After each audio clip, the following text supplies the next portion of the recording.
Young Communicator Circle po, yun po yung student organization, yung academic organization po ng BA Communication students po ng College of Arts and Sciences under Mariano Marquez State University po. So yung Awing Awards po ay naglalayong kilalanin at parangalan ang mga media practitioners, gayon din po yung mga student journalists at mga student publications din po sa iba't ibang paaralan at iba't ibang bahagi po ng Ilocos Norte. So sa pagpili po ng Best AM Radio Personality po ma'am, ang isinasaalang-alang po ng Awing Awards ay una po yung haba ng panahon ng serbisyo ng station po at ng personality, at gayon din po yung clarity or linaw po ng paghahatid ng balita, at yung kalidad din po or quality ng story or kanilang script na ginagamit, at pati na rin po yung accuracy at relevance ng kanilang mga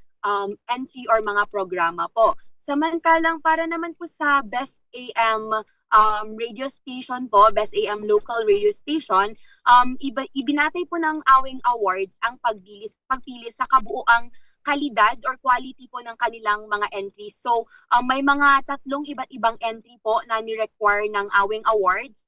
Isa po ay sa larangan ng news program. Pangalawa naman po ay yung komentaryo or yung commentary, at ang pangatlo po ay ang entertainment program naman po. So yun po ma'am yung mga naging criteria kung bakit po napili si Bombo Jagnier at ang aming estasyon bilang Best AM radio station. So sino-sino po ba, Ma'am Kailin, ang mga bumubuo sa mga nanalo at ilan pong mga points or percent ang kanila pong nakuha, ma'am? Yung mga hindi ko na po kasi matandaan, wala na po sa akin yung talagang yung tabulation of results po. Pero may mga entry din po ang mga iba't ibang radio station, gaya po ng Love Radio Lawag, at hindi ko na rin po matandaan yung iba, pero madami po kasing iba't ibang stasyon na nag-send ng kanilang entries, particularly po sa Best AM Radio Personality po. Marami po yung mga entry ng different stations po sa probinsya ng Ilocos Norte. So, gladly kami po yung napili. So, ano po ba yung mga inaasahan nating idagdag sa susunod pong gaganaping Awing Awards, ma'am? Opo. Gusto ko rin po palang ibahagi yung mga naging steps po ng organization sa pagpili po ng mga awardees or nominees po namin ng Awing Awards. So, ang first step po kasi sa pagpili ng Awing, ayun po yung registration or sending of entries po, na kung saan na ilalagay po yun sa aming Facebook page, sinashare po ng aming mga estudyante sa mga kakilala nilang radio stations at mga radio personalities.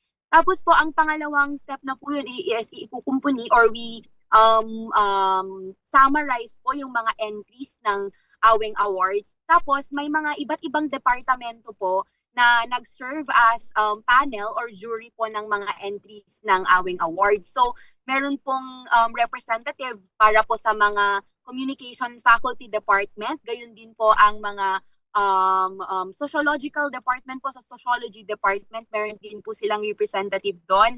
At pati na rin po ang aming strategic communication office po ng MMSU, meron din po silang representative sa pagpili po ng awards. And of course po, since it is a student award giving body po, pati po ang mga officers din ng Young Communicator Circle ay naging bahagi sa pagpili ng mga nanalo for the Awing Awards. Hopefully po sa mga susunod na taon, hindi na lang po maging provincial level ang aming scope. Hopefully po we can widen the scope of Y2C into regional level, and then slowly, hopefully po maging national level na din po ang scope ng Awing Awards po, ma'am.